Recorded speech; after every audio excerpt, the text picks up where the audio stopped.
Welcome back to 710 Sports Special YouTube Clip Edition. We just had to get on because, unfortunately, Eagles Watch is over. Special edition Monday night. We were recording while this game was happening. The Eagles 8-0 going into Week 9 on the Monday night game against the Commanders 4-5. Commanders come out and actually punch them in the mouth.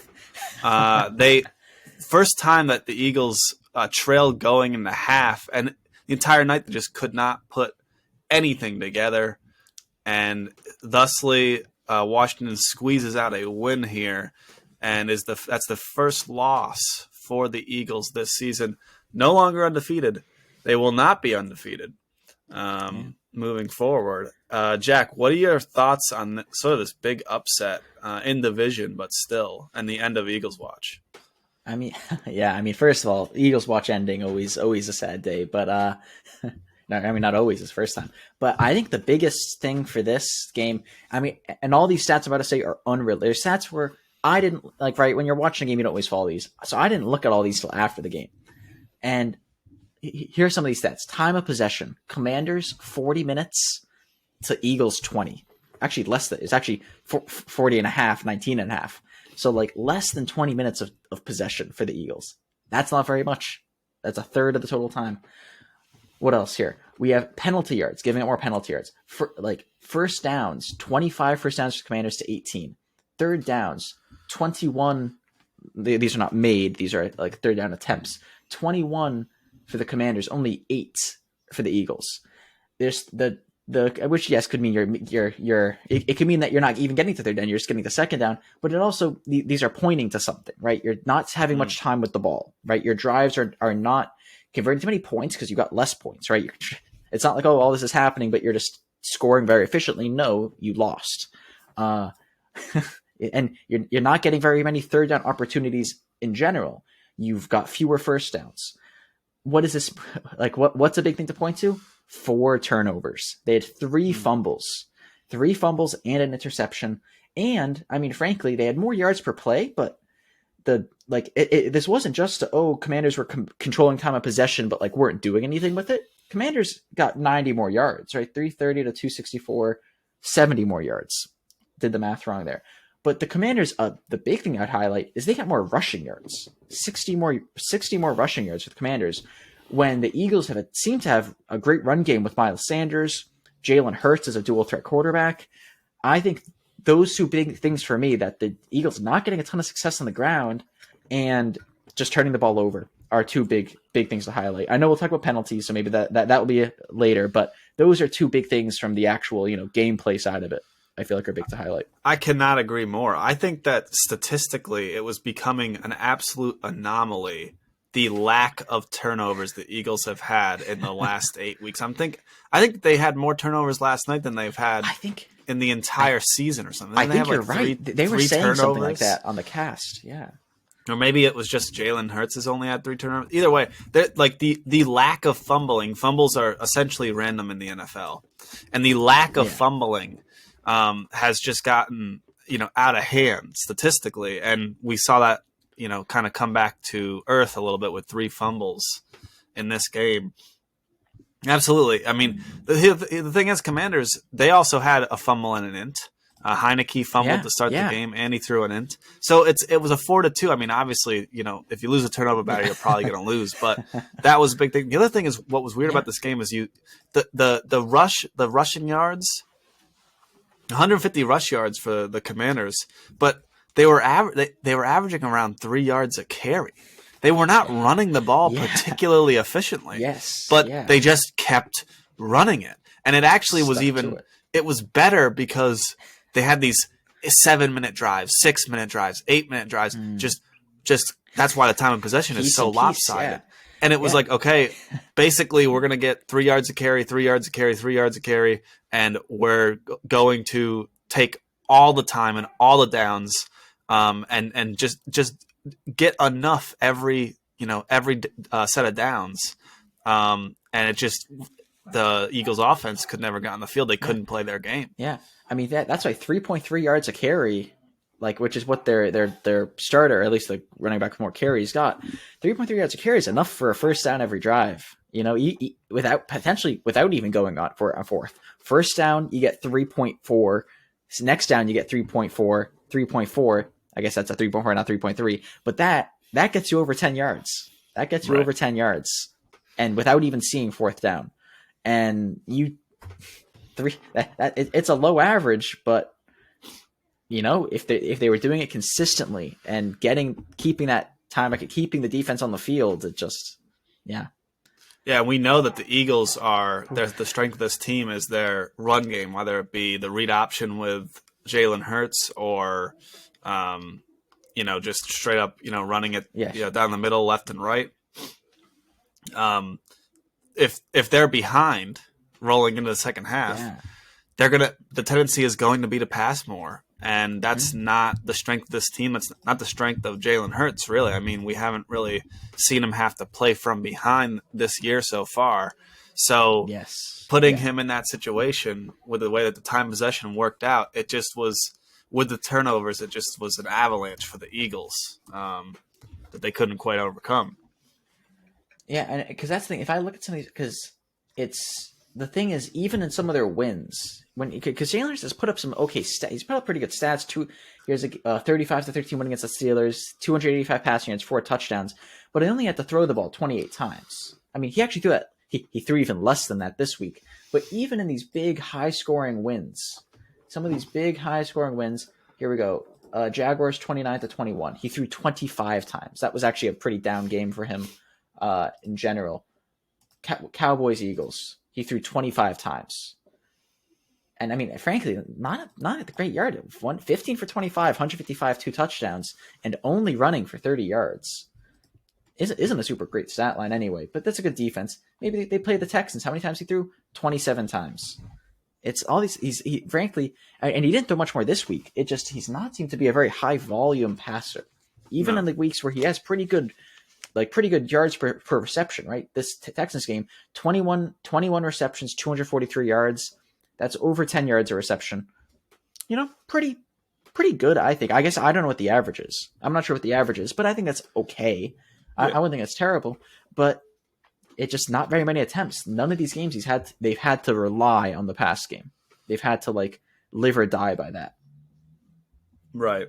I want to get a little bit more into the reffing. I know that you wanted to touch a little bit on a couple of plays. The one that jumps out to me, I think that Eagles fans will be upset about, is on one of those fumbles, there was a very blatant face mask. And the refs didn't see it, so the fumble gets recovered by the Commanders. And they even end up reviewing it because they at first it was returned for a touchdown. At first they called it a touchdown. It turned out he was down, but and that's the thing about the rule, that even when you review it, because it's a penalty, you can't like retroactively like go back and add a penalty.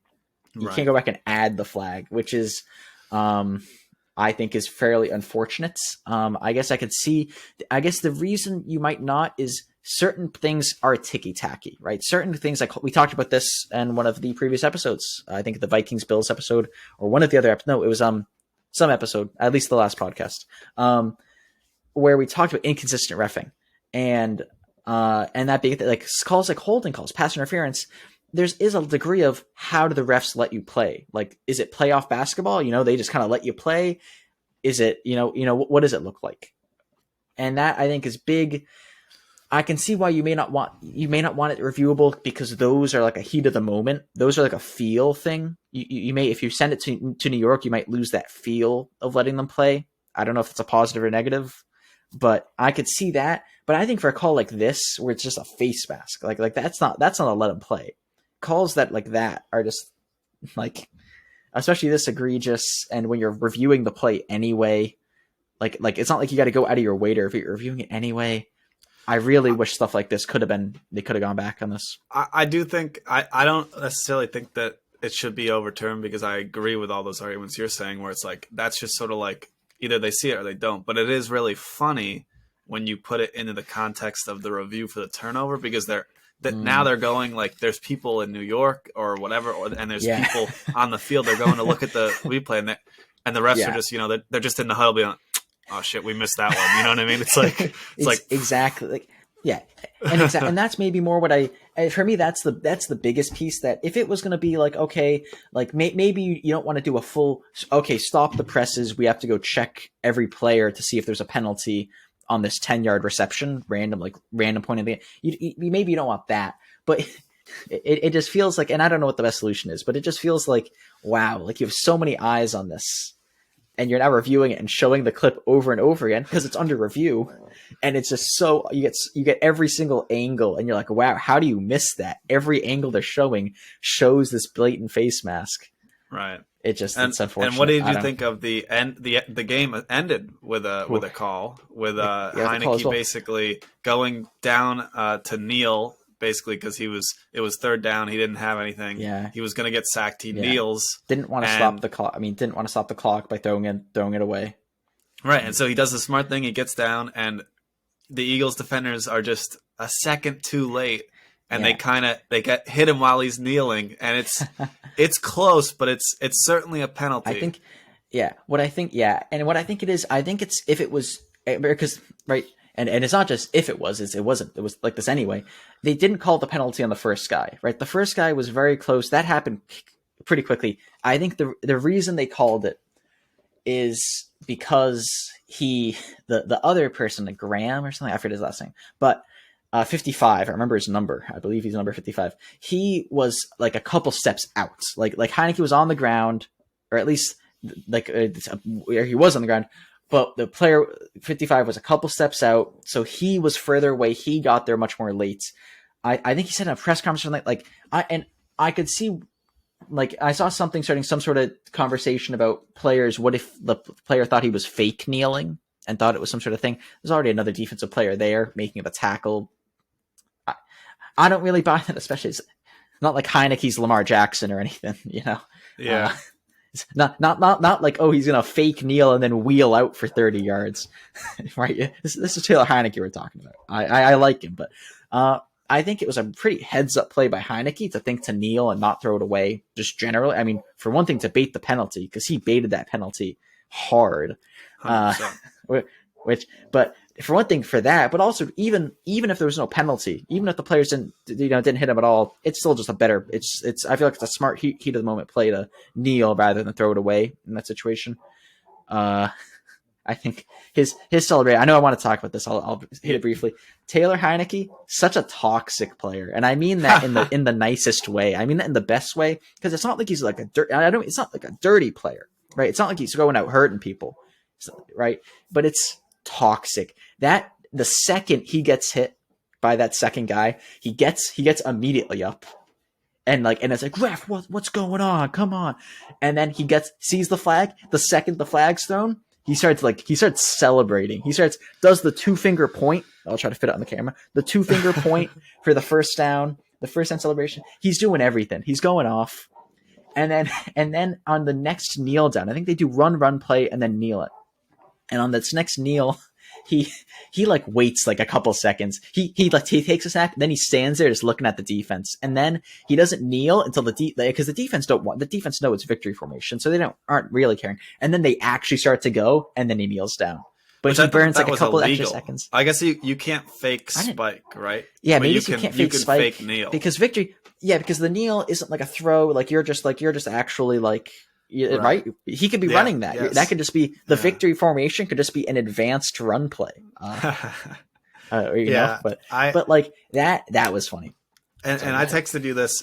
It is like obnoxious because it's like, dude, you didn't like you baited that, but like you're gonna celebrate the like that intensely on the penalty. But I told you he's been disrespected. I mean, truthfully, he's been there for a couple of years.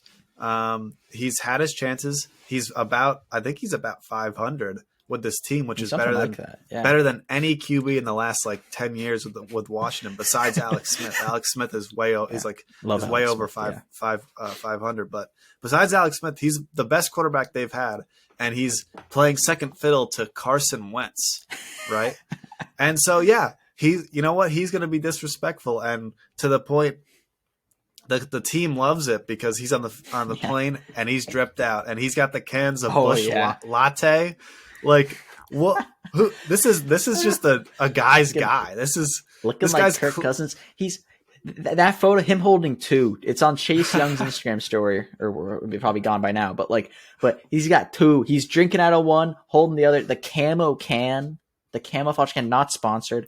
Camouflage can, wearing all the defensive players' chains. You know, looking. Hey, that's looking good, empowered. good for Taylor Heineke. Good for the Washington Commanders.